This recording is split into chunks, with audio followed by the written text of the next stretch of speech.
سلام.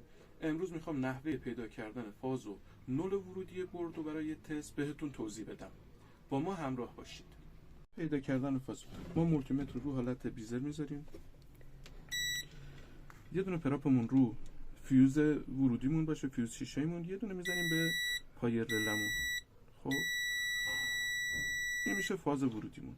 برای پیدا کردن نول معمولا بغل پای نول n می نویسن که حالا اینجا رو این برد استون نوشته. یه پراپمون میزنیم رو این، یه دونه پراپمون رو میتونیم از طریق دیود پولمون، این چهارتا میشه دیود پولمون، بوق داره، این هم میشه نولمون.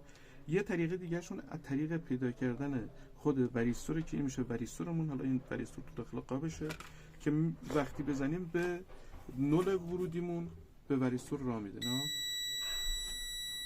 فاز ورودیمون هم بزنیم راه میده.